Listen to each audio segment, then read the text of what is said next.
படை வீரர்கள் 42 பேர் காவலர்களாக நியமிக்கப்படுவதற்கான பணி ஆணையை உள்துறை அமைச்சர் நமச்சிவாயம் வழங்கினார். புதுச்சேரி காவல்துறையில் 207 காவலர் பணியிடங்கள் நிரப்பப்பட உள்ளன. இதில் 148 காவலர் பணியிடங்கள் நேரடி தேர்வு மூலமாகவும், 49 காவலர் பணியிடங்கள் ஊர்காவல் படையினரை கொண்டும், 10 பணியிடங்கள் கருணை அடிப்படையிலும் நிரப்பப்படுகின்றன. நேரடி தேர்வுக்கு உடல் தகுதி தேர்வு நடந்து முடிந்துள்ளது.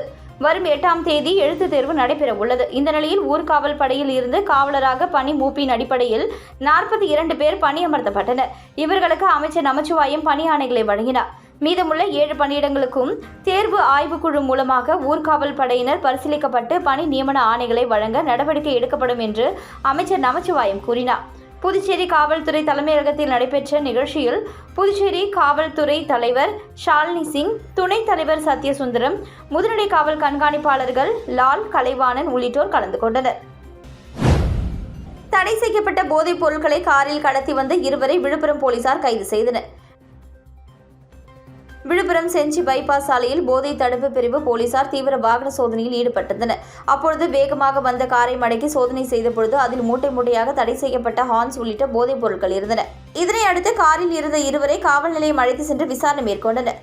விசாரணையில் ராஜஸ்தான் மாநிலத்தை சேர்ந்த அன்சன் குமார், உசேன் கான் என்பதும் ராஜஸ்தானில் இருந்து தடை செய்யப்பட்ட போதைப் பொருட்களை தமிழகம் மற்றும் புதுச்சேரியில் விற்பனை செய்வதற்காக கொண்டு வந்ததும் தெரியவந்தது. இதனைத் தொடர்ந்து 2 கைது செய்த போலீசார் அவர்களிடமிருந்து சுமார் 200 கிலோ போதைப் பொருட்களை பறிமுதல் செய்து சிறையில் அடைத்தனர். புதுச்சேரி மாவட்டத்தில் ஓட்டுச்சாவடிகளின் எண்ணிக்கை 840 குறைக்கப்பட்டுள்ளது. புதுச்சேரி கலெக்டர் அலுவலகத்தில் அங்கீகரிக்கப்பட்ட அரசியல் கட்சி பிரதிநிதிகளுடனான கலந்தாய்வு கூட்டம் நடந்தது. கூட்டத்தில் மாவட்ட தேர்தல் அதிகாரியான கலெக்டர் குலோத்துங்கன் பேசுகையில், வாக்காளர் பட்டியல் சிறப்பு தீவிர திருத்த பணியின் பொழுது மேற்கொள்ளப்பட்ட தீவிர கள ஆய்வில் மாவட்டத்தில் இறந்தவர்கள் மற்றும் முகவரியில் இல்லாதவர்கள் என கண்டறியப்பட்ட 85,531 பேர் வாக்காளர் பட்டியலில் இருந்து நீக்கப்பட்டுள்ளனர். இதன் காரணமாக பல ஓட்டுச்சாவடிகளில் வாக்காளர்களின் எண்ணிக்கை பெருமளவு குறைந்துள்ளது. இதனால் இதற்கு முன்னதாக 1200க்கும் அதிகமான வாக்காளர்களை கொண்ட ஓட்டுச்சாவடிகள் பிரிக்கப்பட்டதால் அதன் எண்ணிக்கை 918 உயர்ந்திருக்கிறது. தற்பொழுது வாக்காளர் எண்ணிக்கை குறைந்ததை அடுத்து தேர்தல் ஆணையத்தின் அறிவுறுத்தலின்படி மறுசீரமைப்பு செய்யப்படுகிறது. இதன் விளைவாக 78 ஓட்டுச்சாவடிகள் நீக்கப்பட்டுள்ளது. இதனால் மாவட்டத்தில் ஓட்டுச்சாவடிகளின் எண்ணிக்கை 840 குறைந்துள்ளது. மேலும் 3 புதிய ஓட்டுச்சாவடிகள், 512 மறுசீரமைப்பு, 21 இடமாற்றம், 86 ஓட்டுச்சாவடிகள் பெயர் மாற்றம் செய்யப்பட்டுள்ளது. ஈஷா மகா சிவராத்திரியை முன்னிட்டு புதுச்சேரியில் ஆதியோகி ரத யாத்திரை வரும் 8ஆம் தேதி முதல் 3 நாட்கள் நடைபெற உள்ளது. இது தொடர்பான பத்திரிகையாளர் சந்திப்பு இன்று துளசி கிராண்ட் ஹாலில் நடைபெற்றது. இதில் கேப்டன் பிரதாபன், பாக்கியசாலி, வெங்கடாச்சலம் மற்றும் வேத நாயக்கம் உள்ளிட்டோர் பங்கேற்றனர். ஈஷாவில் மகா சிவராத்திரி விழா வரும் பிப்ரவரி 15ஆம் தேதி கோலாகலமாக கொண்டாடப்பட உள்ளது. இதில் பங்கேற்க பொதுமக்களுக்கு அழைப்பு விடுக்கும் விதமாக கோவைக்கு வந்து ஆதியோகியை நேரில் தரிசிக்க முடியாத பக்தர்கள் தங்களது ஊர்களிலேயே தரிசனம் செய்வதற்காகவும் இந்த ரத யாத்திரை நடத்தப்படுகிறது. புதுச்சேரியில் 8ஆம் தேதி காலை 8:30 மணியளவில் கருவடிக்குப்பம் சித்தானந்தா கோவில் ஆதியோகி ரத யாத்திரை புதுச்சேரி பொதுப்பணித்துறை அமைச்சர் லட்சுமி நாராயணன் ரத யாத்திரையை தொடங்கி வைக்க உள்ளார். பின்னர் Lawspet, airport road, Muthialpet, MGR road, Ajantha signal, Raja theatre, Anna சதுக்கம், புதிய பேருந்து நிலையம், நெல்லித்தோப்பு, முதலியார்பேட்டை, ரெட்டியார்பாளையம் வழியாக பயணிக்க உள்ளது. திங்கட்கிழமை ஈசிஆர் சங்கர வித்யாலயா பள்ளியில் இருந்து தொடங்கும் ரத யாத்திரை விவேகானந்தா பள்ளி, தட்டாஞ்சாவடி, திலாஸ்பேட்டை, மூலக்கலம், வில்லியனூர், திருக்காமேஸ்வரர் கோவில் மற்றும் சுற்றியுள்ள பகுதிகளில் பயணித்து 10 கண் வழியாக திருக்கனூர் சென்றடைகிறது. செவ்வாய்க்கிழமை போன் நேரு பள்ளியில் இருந்து ரத யாத்திரையை புதுச்சேரி உள்துறை அமைச்சர் நமச்சிவாயம் தொடங்கி வைக்கிறார். தொடர்ந்து திருக்கனூர் பஜார் வீதி, திருமங்கலம் கோவில், குமாரபாளையம் வழியாக யாத்திரை விழுப்புரம் மாவட்டம் திருக்கோவிலூருக்கு செல்கிறது. குயவர்பாளையம் மணிமேகலை அரசினர் பெண்கள் மேல்நிலைப் பள்ளியில் பொதுத் தேர்வு எழுத இருக்கும் 12ஆம் வகுப்பு மாணவர்களுக்கான வேதியியல் கருத்தரங்கம் நடைபெற்றது. புதுச்சேரி மாநிலம் குயவர்பாளையம் பகுதியில் அமைந்துள்ள மணிமேகலை அரசு பெண்கள் மேல்நிலைப் பள்ளியில் பொதுத் தேர்வு எழுத இருக்கும் 12ஆம் வகுப்பு மாணவர்களுக்கான வேதியியல் கருத்தரங்கம் நடைபெற்றது. நிகழ்ச்சிக்கு பள்ளியின் துணை முதல்வர் மஞ்சுளா தலைமை தாங்கினார். வணிகவியல் விரிவுரையாளர் அருள்சாமி வரவேற்று பேசினார். இதில் சிறப்பு அழைப்பாளராக கோர்க்காடு அரசு மேல்நிலைப் பள்ளி துணை முதல்வர் முரளி பங்கேற்று வேதியியல் பாடத்தில் எழும் சந்தேகங்களுக்கும் அதற்கான தீர்வுகளும் என்ற தலைப்பில் பாடம் நடத்தி மாணவர்களின் ஐயங்களை போக்கினார். இதில் 12ஆம் வகுப்பு மாணவிகள் கலந்து கொண்டு தங்களது சந்தேகங்களை கேட்டு தெளிவு பெற்றனர். இதுகுறித்து மாணவிகள் கூறுகையில், இந்த வகுப்பு மிகவும் பயனுள்ளதாகவும் பொதுத் தேர்வு எழுத உத்வேகமாகவும் இருப்பதாகவும் கூறினர். மேலும் சிறப்பு விருந்தினராக கலந்து கொண்ட கோர்க்காடு அரசு மேல்நிலைப்பள்ளி துணை முதல்வர் முரளி அவர்களுக்கு பள்ளியின் துணை முதல்வர் மஞ்சுளா பொன்னாடை அணிவித்து மரியாதை செய்தார். நிகழ்ச்சியின் இறுதியில் இயற்பியல் விரிவுரையாளர் கலைவாணி நன்றி கூறினார். புதுச்சேரி கதிர்காமத்தில் அமைந்துள்ள இந்திரா காந்தி மருத்துவக் கல்லூரி மற்றும் ஆராய்ச்சி நிறுவனத்தில் புதியதாக கட்டப்பட்டுள்ள 11 நவீன அறுவை சிகிச்சை கூடங்களை முதலமைச்சர் ரங்கசாமி திறந்து வைத்தார்.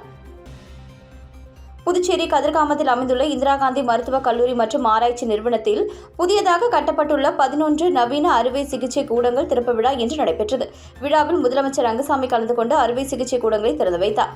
அறுவை சிகிச்சை கூடங்களில் ஈரப்பதம் மற்றும் வெப்பநிலை கட்டுப்படுத்தி மையப்படுத்தப்பட்ட குளிரூட்டும் அமைப்பு, அறுவை சிகிச்சை கூடங்களுக்கு உரித்தான மின் விளக்குகள், மையப்படுத்தப்பட்ட மருத்துவ வாயு குழாய் அமைப்புகள், மின் சாதனங்கள், அறுவை சிகிச்சைக்கான மருத்துவ உபகரணங்கள், தீயணைப்பு மற்றும் தீ எச்சரிக்கை அமைப்பு ஆகிய அதிநவீன வசதிகளை கொண்டுள்ளது.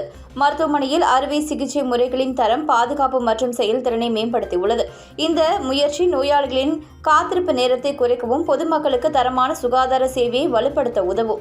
இதன் மூலம் இந்த நவீன அறுவை சிகிச்சை கூடங்கள் நபார்ட் தர சான்றிதழ் பெறுவதற்கான தகுதிகள் அனைத்தையும் பெற்றுள்ளது. இந்த திட்டத்தில் கட்டுமான பணிகளின் உள்கட்டமைப்புகளை மேம்படுத்துவதும் உள்ளடக்கியுள்ளது. மேலும் அனைத்து வசதிகளுடன் கூடிய 11 நவீன அறுவை சிகிச்சை கூடங்கள் ரூபாய் 28,92 லட்சம் செலவில் அமைக்கப்பட்டுள்ளது. புதுச்சேரியில் வரும் 12ஆம் தேதி இடைக்கால பட்ஜெட்டை தாக்கலாவதை முன்னிட்டு முதல்வர் ரங்கசாமி தலைமையில் அமைச்சரவைக் கூட்டம் நடந்தது. புதுச்சேரி சட்டசபை தேர்தலில் தேதி விரைவில் அறிவிக்கப்பட உள்ளது. இதனால் புதுச்சேரியில் இந்த ஆண்டு முழுமையான பட்ஜெட் தாக்கல் செய்ய முடியாது. அதற்கு பதிலாக அரசின் செலவினங்களுக்கான இடைக்கால பட்ஜெட் தாக்கல் செய்யப்பட வேண்டும். இதற்கான பட்ஜெட் தாக்கலுக்காக வரும் 12ஆம் தேதி புதுச்சேரி சட்டசபை கூறுகிறது. அன்றைய தினம் முதல்வரும் நிதி அமைச்சருமான ரங்கசாமி இடைக்கால பட்ஜெட்டை தாக்கல் செய்கிறார். மேலும் 2025-26 நிதியாண்டில் கூடுதல் செலவினங்களுக்கு சட்டசபையில் ஒப்புதல் கோரப்படுகிறது. இது தொடர்பாக விவாதிக்க முதல்வர் ரங்கசாமி தலைமையில் அமைச்சரவை கூட்டம் சட்டசபையில் உள்ள கேபினெட் அறையில் கூடியது. சுமார் 3 மணி நேரம் இக்கூட்டம் நடந்தது. கூட்டத்தில் அமைச்சர்கள் நமச்சிவாயம், லட்சுமி நாராயணன், தேனி ஜெயக்குமார், திருமுருகன், ஜான்குமார், தலைமைச் செயலர் சரத் சௌகான், அரசு செயலர்கள் கலந்து கொண்டனர். கூட்டத்தில் இடைக்கால பட்ஜெட் கூடுதல் செலவின தொகை நிர்ணயிக்கப்பட்டது. 5 மாதத்திற்கு 5,500 கோடி ரூபாய்க்கு பட்ஜெட் தாக்கல் முடிவு செய்து அமைச்சரவை இறுதி ஒப்புதல் வழங்கியது. எனவே ஓரிரு தினங்களில் அனைத்து வரவு செலவு கணக்கீடுகள் முடிந்து 5,875 கோடி ரூபாய் அளவிற்கு இடைக்கால பட்ஜெட் தாக்கல் செய்யப்படும் என எதிர்பார்க்கப்படுகிறது. மேலும் அரசு பள்ளி ஆசிரியர்களை பணி நிரந்தரம் செய்ய முதல்வர் ரங்கசாமி உத்தரவிட்டுள்ள நிலையில் அவர்களை ஓராண்டு பணி நீடிப்பு செய்து அதன் பிறகு பணி நேரம் செய்யும் சட்ட வழிமுறைகள் குறித்து விவாதிக்கப்பட்டது. காரைக்காலில் பள்ளி மாணவிக்கு பாலியல் தொல்லை கொடுத்த வாலிபருக்கு 20 ஆண்டுகள் கடுங்காவல் தண்டனை விதிக்கப்பட்டது. புதுச்சேரி காரைக்கால் வள்ளல் சீதகாதி தெருவை சேர்ந்தவர் முகமது மைதீன் மகன் Ibrahim, mini load van driver. இவர் கடந்த 2024ஆம் ஆண்டு ஜூலை 27ஆம் தேதி வீட்டில் தனியாக இருந்த 16 வயது +1 மாணவிக்கு பாலியல் தொல்லை கொடுத்தார். இதுகுறித்து மாணவியின் பெற்றோர் காரைக்கால் நகர காவல் நிலையத்தில் புகார் அளித்தனர். அதன் பேரில் இப்ராஹிம் மீது போக்சோ சட்டத்தின் கீழ் போலீசார் வழக்கு பதிவு செய்து கைது செய்தனர். காரைக்கால் நீதிமன்றத்தில் வழக்கு விசாரணை முடிந்து மாவட்ட சிறப்பு நீதிபதி மோகன் நேற்று தீர்ப்பு வழங்கினார். இதில் குற்றவாளி இப்ராஹிமுக்கு 20 ஆண்டுகள் கடுங்காவல் சிறை தண்டனை விதித்து தீர்ப்பு கூறினார். இந்திரா காந்தி அரசு பொது மருத்துவமனை மற்றும் முதுநிலை பட்டதாரி நிறுவனத்தில் 50 படுக்கைகள் கொண்ட தீவிர சிகிச்சை பிரிவு கட்டிடம் கட்டுவதற்கான பணியை முதலமைச்சர் ரங்கசாமி பூமி பூஜை. புதுச்சேரி ராஜ்பவன் தொகுதிக்கு உட்பட்ட இந்திரா காந்தி அரசு பொது மருத்துவமனை மற்றும் முதுநிலை பட்டதாரி நிறுவனத்தில் 50 படுக்கைகள் கொண்ட தீவிர சிகிச்சை பிரிவு கட்டிடம் கட்டுவதற்கான பணி இன்று தொடங்கப்பட்டது. 11.93 கோடியில் கட்டப்படும் இந்த பணிகளை முதலமைச்சர் ரங்கசாமி பூமி பூஜை செய்து தொடங்கி வைத்தார். விழாவில் பொதுப்பணித்துறை செயலர் டாக்டர் முத்தம்மா, சுகாதாரத்துறை செயலர் சௌத்ரி முகமது யாசின், சுகாதாரத்துறை இயக்குநர் செவ்வேல், பொதுப்பணித்துறை தலைமை பொறியாளர் வீரசெல்வம் மற்றும் அதிகாரிகள் நிகழ்ச்சியில் கலந்து கொண்டனர். லட்சிய ஜனநாயக கட்சி புதுச்சேரி பெண்களுக்காக அறிவித்த வாக்குறுதி மத்திய பட்ஜெட் 2026இல் இடம்பெற்றுள்ளதால் ஆக்கப்பூர்வமான அரசியல் மாற்றங்களை உருவாக்கும் என கட்சித் தலைவர் ஜோஸ் சார்லஸ் மார்டின் தெரிவித்துள்ளார். இதுகுறித்து அவர் விடுத்துள்ள அறிக்கையில், மத்திய நிதியமைச்சர் நிர்மலா சீதாராமன் நாடு முழுவதும் கிராமப்புற பெண்களால் நடத்தப்படும் தொழில் நிறுவனங்களை வளர்க்க ஷீ மார்ட்ஸ் என்ற திட்டத்தை பட்ஜெட்டில் அறிவித்திருந்தார். இந்த செய்தியை கேட்டதும் எல்லையற்ற மகிழ்ச்சியை தந்தது. நல்ல சிந்தனைகள் கட்சி எல்லைகளை கடந்து செல்லும் என்பதை இந்த அறிவிப்பு உறுதிப்படுத்துகிறது. மக்கள் அவரவருக்கு ஏற்ற கொள்கை விருப்பங்களுடன் இருந்தாலும் நல்ல திட்டங்கள் பிராந்திய எல்லைகளை கடந்து எதிரொலிக்கின்றன. லட்சிய ஜனநாயக கட்சி புதுச்சேரி பெண்களுக்காக அறிவித்த வாக்குறுதி ஒரு தேசிய பேசுபொருளாக மாறியிருப்பது ஆக்கப்பூர்வமான அரசியல் மாற்றங்களை உருவாக்கும் என்ற நம்பிக்கையை வலிமைப்படுத்துகிறது. எனவே லட்சிய ஜனநாயக கட்சி அற்பமான அரசியலை விட மக்களின் முன்னேற்றத்திற்காக முன்னுரிமை அளிக்க உறுதியுடன் உள்ளது. பெண் தலைமையிலான வளர்ச்சி என்பது வெறும் முழக்கம் மட்டுமல்ல, அது வலிமையான மற்றும் உள்ளடக்கிய ஒரு சமூகத்தின் அடித்தளமாகும் என குறிப்பிடப்பட்டுள்ளது. புதுச்சேரி லட்சிய ஜனநாயக கட்சி மண்டல பொதுச் செயலாளர் விஜயராஜ் பிறந்தநாள் விழா நலத்திட்ட உதவிகள் வழங்கிய வெகு விமர்சையாக கொண்டாடப்பட்டது. அவருக்கு LJK தலைவர் ஜோஸ் சார்லஸ் மார்ட்டின் நேரில் சென்று சால்வை அணிவித்து பரிசு வழங்கி வாழ்த்துக்களை தெரிவித்தார். புதுச்சேரி லட்சிய ஜனநாயக கட்சி மண்டல பொதுச் செயலாளர் விஜயராஜ் பிறந்தநாள் விழா விமர்சையாக நலத்திட்டங்கள் வழங்கி கொண்டாடப்பட்டது. இதனையொட்டி நெல்லித்தோப்பு மற்றும் காமராஜர் நகர் தொகுதியில் ஏழை எளிய மக்கள் சுமார் 100க்கும் மேற்பட்டவர்களுக்கு நலத்திட்ட உதவிகள் வழங்கப்பட்டது. தொடர்ந்து காமராஜர் நகர் தொகுதி அலுவலகத்தில் நடைபெற்ற பிறந்தநாள் விழாவில் லட்சிய ஜனநாயக கட்சி மண்டல பொதுச் செயலாளர் விஜயராஜ் தொண்டர்கள் மத்தியில் கேக் வெட்டி பிறந்த நாளை கொண்டாடினார். தொடர்ந்து நலத்திட்ட உதவிகளையும் வழங்கினார். விழாவில் சிறப்பு அழைப்பாளராக கலந்து கொண்ட லட்சிய ஜனநாயக கட்சியின் தலைவர் ஜோஸ் சார்லஸ் மார்ட்டின் மற்றும் அமைச்சர் ஜான்குமார் ஆகியோர் நேரில் சந்தித்து சால்வை அணிவித்தும் பூங்கொத்துகள் கொடுத்தும் பரிசுகள் வழங்கியும் பிறந்தநாள் வாழ்த்துக்களை தெரிவித்தனர். தொடர்ந்து பல்வேறு அரசியல் கட்சிகள், பிரமுகர்கள், முக்கிய தலைவர்கள், தொகுதி நிர்வாகிகள், இளைஞர்கள், பொதுமக்கள் என அனைவரும் கலந்து கொண்டு பிறந்தநாள் வாழ்த்துக்களை தெரிவித்தனர். அருமாதபுரம் திருக்குறளார் நகர் பகுதியில் அமைந்துள்ள சுந்தர விநாயகர் ஆலயத்தின் கும்பாபிஷேக விழா திரளான பக்தர்கள் மத்தியில் வெகு சிறப்பாக நடைபெற்றது. அருமாதபுரம் திருக்குறளார் நகரில் அமைந்துள்ள ஸ்ரீ சுந்தர விநாயகர் ஸ்ரீ விஸ்வநாதர் விசாலாட்சி தேவஸ்தான கும்பாபிஷேக விழா வெகு சிறப்பான முறையில் நடைபெற்றது. இதனையொட்டி ஆலயத்தில் கணபதி ஹோமம் முதல் கால யாக பூஜை நடைபெற்றது. மேலும் சுவாமிக்கு சிறப்பு அபிஷேக ஆராதனைகள் நடைபெற்ற பின்பு மற்றும் கலசங்களுக்கு சிறப்பு வழிபாடுகளும் நடைபெற்றது. இதனைத் தொடர்ந்து முக்கிய நிகழ்வாக இன்று விக்னேஸ்வர பூஜை, 4ஆம் கால யாகசாலை பூஜை நடைபெற்ற அனைத்து சுவாமிகள் பிம்ப சுத்தி, தத்துவார்ச்சனை, நாமகரணம், ரக்ஷா பந்தனம், வேத கோஷங்கள், மந்த்ரா புஷ்பம், நிர்வாகத்தினர்களுக்கு பரிவட்ட மரியாதை, தொடர்ந்து யாத்ராதானம், மகா தீபாராதனை, யாகசாலையிலிருந்து கும்ப கலசங்கள் புறப்பட்டு ஸ்ரீ சுந்தர விநாயகர் கோபுர விமானம் மற்றும் பரிவாரங்களின் மகா கும்பாபிஷேகம், தீபாராதனை வெகு சிறப்பான முறையில் நடைபெற்றது. இதனைத் தொடர்ந்து கருவறை சுவாமிக்கு கும்ப கலச அபிஷேகம், தீபாராதனை, தொடர்ந்து ராஜ தரிசனம், பிரசாதம் வழங்குதல் உள்ளிட்ட நிகழ்ச்சிகள் நடைபெற்றது. கும்பாபிஷேக விழாவிற்கு உழவர்கரை தொகுதியின் சட்டமன்ற உறுப்பினர் சிவசங்கரன் தலைமை தாங்கினார். இதில் பாஜக புதுவை மாநில துணைத் தலைவர் சரவணன், வழக்கறிஞர் சசிபாலன் உட்பட ஏராளமான பக்தர்கள் கலந்து கொண்டு சுவாமி தரிசனம் செய்தனர். புதுச்சேரி மகளிர் மற்றும் குழந்தைகள் மேம்பாட்டுத்துறை சார்பில் உயர்த்தப்பட்ட நிதி உதவி தொகை வழங்கும் திட்டத்தை முதல்வர் ரங்கசாமி துவக்கி வைத்தார். புதுச்சேரி மகளிர் மற்றும் குழந்தைகள் மேம்பாட்டுத்துறை சார்பில் முதியோர் மற்றும் ஆதரவற்றோர் ஓய்வூதிய திட்டம், வறுமை கோட்டிற்கு கீழ் உள்ள குடும்ப தலைவிகளுக்கு உயர்த்தப்பட்ட நிதி உதவி தொகை வழங்கும் விழா திருக்காஞ்சி கங்கை வராக நிதீஸ்வரர் கோவிலில் நடந்தது. விழாவில் முதல்வர் ரங்கசாமி உதவித்தொகை வழங்கும் திட்டத்தை துவங்கி வைத்தார். விழாவில் சபாநாயகர் செல்வம், துணை சபாநாயகர் ராஜவேலு, அமைச்சர் தேனி ஜெயக்குமார், MLAக்கள் ஆறுமுகம், லட்சுமிகாந்தன், ரமேஷ், செல்வம், துறை செயலாளர் சௌத்ரி முகமது யாசின், துறை இயக்குநர் முத்துமீனா உட்பட பலர் பங்கேற்றனர். ஊசுடு தொகுதியில் MLA சரவணகுமார் தலைமையில் ஆலோசனைக் கூட்டம் நடைபெற்றது.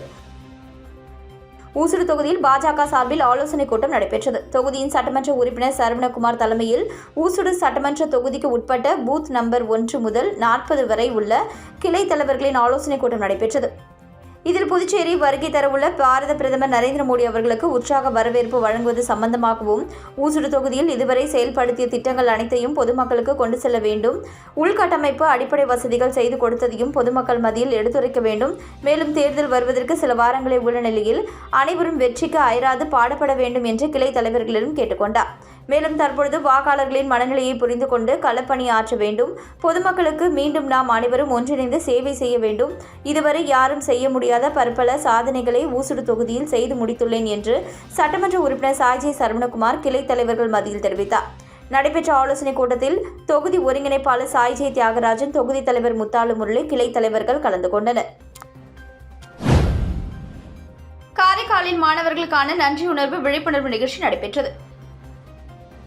காரைக்கால் மாவட்டத்தில் மகளிர் மற்றும் குழந்தைகள் மேம்பாட்டுத்துறை, சிறார் நீதி குழுமம் மற்றும் காரைக்கால் அம்மையார் லயன்ஸ் சங்கம் ஆகிய அமைப்புகள் இணைந்து காரைக்கால் பாலிடெக்னிக் கல்லூரியில் மாணவர்களுக்கான சிறப்பு விழிப்புணர்வு நிகழ்ச்சி நடத்தியது. ஒழுக்கம் விழுப்பம் தரும் என்ற கருப்பொருளில் இந்நிகழ்வு நடைபெற்றது. நிகழ்ச்சியில் தலைமை காரைக்கால் அம்மையார் லயன்ஸ் சங்க தலைவர் அறிவழகன் தலைமை வகித்தார். காரைக்கால் பாலிடெக்னிக் கல்லூரி முதல்வர் வேலாயுதம் உரையாற்றினார். காரைக்கால் சிறார் நீதி குழுமத்தின் முதன்மை நீதிபதி அப்துல் கனி சிறப்பு விருந்தினராக கலந்து கொண்டு பேசுகையில், மாணவர்கள் சட்ட விதிகளுக்கு உட்பட்டு ஒழுக்கத்துடன் வாழ்வதன் அவசியத்தையும், குற்றமில்லா சமுதாயத்தை உருவாக்குவதில் மாணவர்களின் பங்கையும் விளக்கினார். இதில் நூற்றுக்கணக்கான மாணவர்கள் கலந்து கொண்டு பயனடைந்தனர்.